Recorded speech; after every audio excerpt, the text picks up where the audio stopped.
KCN news में आपका स्वागत है। आज हम आम आदमी पार्टी के सुनील साहनी से क्षेत्रीय मुद्दों पर सीधी बात करेंगे।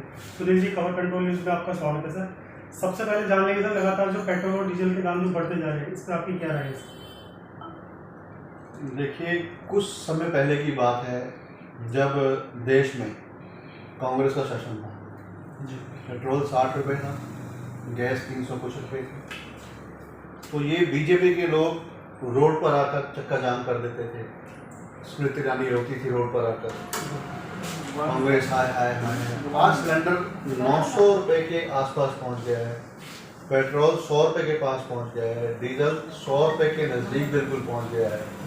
तो मुझे समझ नहीं आती कि ये इस समय कांग्रेस और विपक्ष क्यों बिल्कुल चुप्पी साधे हुए जो मोदी के खिलाफ नहीं बोल रहे हैं। सर, जान लेंगे आपसे, जो लगातार पेट्रोल और डीजल के दाम बढ़ रहे हैं, ये सरकार मोदी सरकार चला रही है, उद्योगपति चला रहे हैं सरकार को? इस सरकार को उद्योगपति ही चला रहे हैं। सरसों का तेल जो 80 रुपये था, 70 रुपये था, और 250 प्लस हो, आज 200 प्लस हो गया है, 250 प्लस हो गया है। और सरसों का तेल देखिए, कोई बड़े लोग नहीं इस्तेमाल करते, ना उसको इस्तेमाल करते हैं।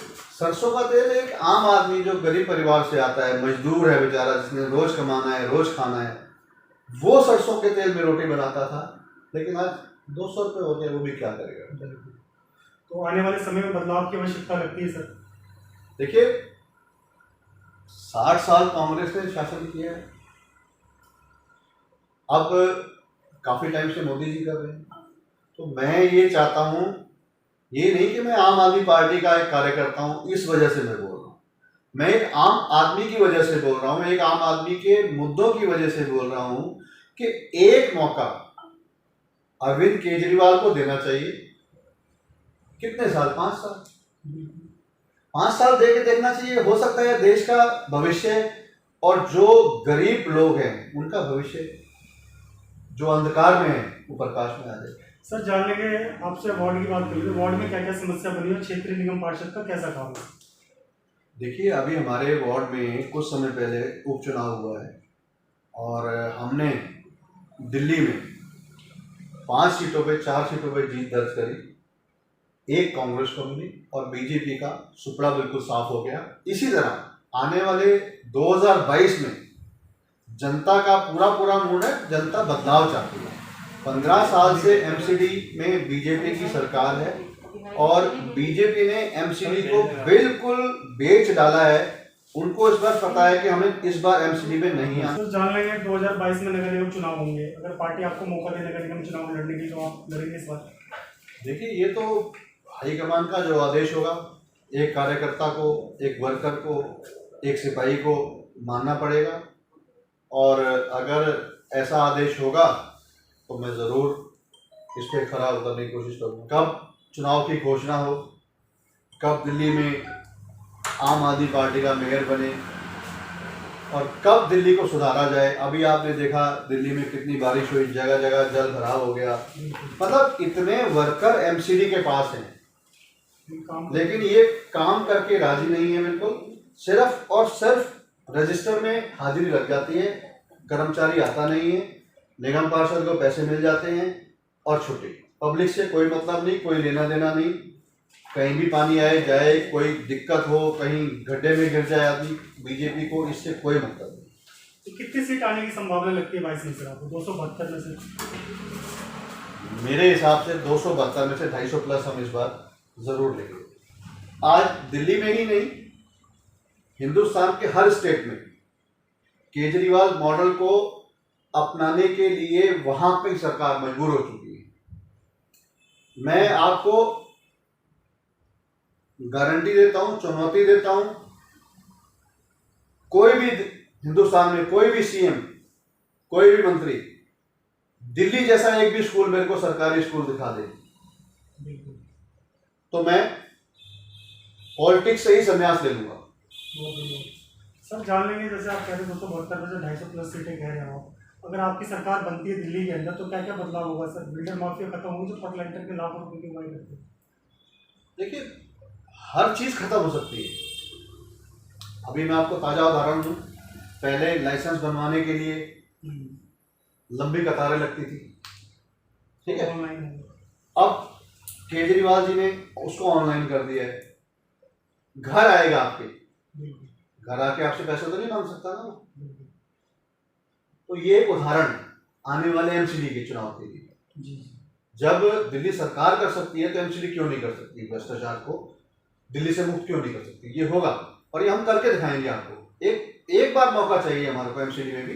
जिस तरह से हम विधानसभा में आए हैं तो आज हम विधानसभा में 3 बार सरकार बना चुकी है। बिल्कुल सर, एमसीडी भी जीतने की संभावना एमसीडी पूरी जीतने की संभावना है। अगर हम एक बार आते हैं तो फिर ना बीजेपी आएगी उसमें, ना कांग्रेस आएगी। जैसे सर्वोदय स्कूलों की शिक्षा सुधरी है, वैसे एमसीडी की भी बदलाव होगा सर स्कूलों में। देखिए, आप खुद जाके देखिए, एक बार सर्वोदय स्कूल में जाइए, एक बार एमसीडी स्कूल में जाइए, आपको पता चल जाएगा। बजट तो उतना ही मिलता है दोनों को, बट एक जगह बजट लगाया जा रहा है, एक जगह बजट खाया जा रहा है। एमसीडी स्कूल के अंदर बजट खाया जा रहा है और सर्वोदय स्कूल के अंदर बजट को डबल ट्रिपल करके लगाया जा रहा है।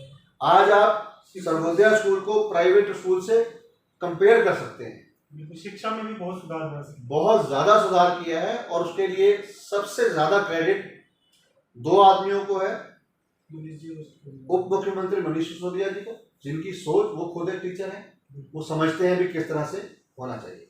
प्लस जो हमारे मुखिया हैं अरविंद केजरीवाल, जिन्होंने कभी मनीष जी की बात को टाला नहीं। मनीष जी ने जो कहा ऐसे करना है, ऐसे बजट लगाना है, ऐसे बजट लगाना है, तो उससे ज्यादा बढ़ चढ़ के बजट दिया, तभी ये काम हो पाए।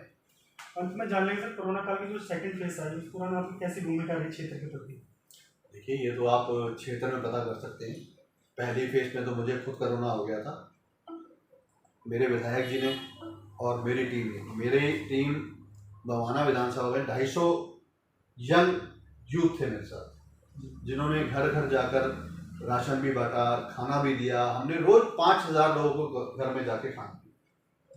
आपने तो ये, हाँ जी, मेरे माध्यम से नहीं, मेरे विधायक के माध्यम से, दिल्ली सरकार के माध्यम से, एसडीएम के माध्यम से। हम खुद भी खाना बनाते थे, कच्चा राशन भी लेता था मैं, और दिल्ली सरकार के द्वारा पैक्ड खाना भी आता।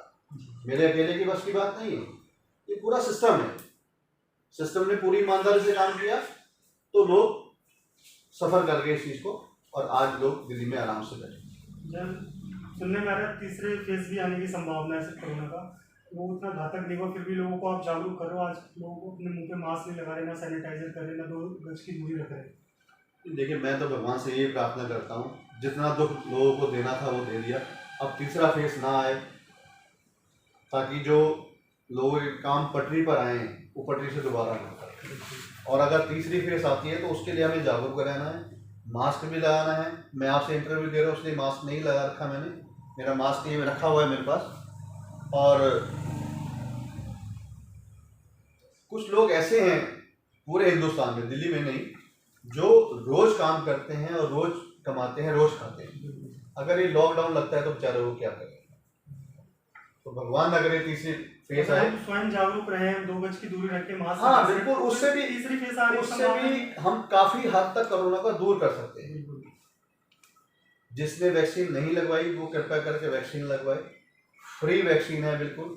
किसी को कोई समस्या होती है, मेरा नंबर लें, मैं यहाँ रोहिणी में हूँ, मैं खुद जाके लगवा दूंगा, उसके कोई चार्जेस नहीं है। तो कृपया करके पहली डोज, दूसरी डोज सब लगवाएं, 2 गज की दूरी रखें, मास्क जरूर लगाएं। यही मेरी सबसे हाथ जोड़ के प्रार्थना है कि तीसरी फेज को खत्म करने में हमारा बड़ा योगदान रहेगा, हम सबका। अगर हम बिल्कुल संभल के चलेंगे तो मुझे नहीं लगता तीसरा फेज आएगा। समय निकाल के सानी जी आपने हमसे बात की, उसके लिए धन्यवाद। आपका बहुत बहुत धन्यवाद।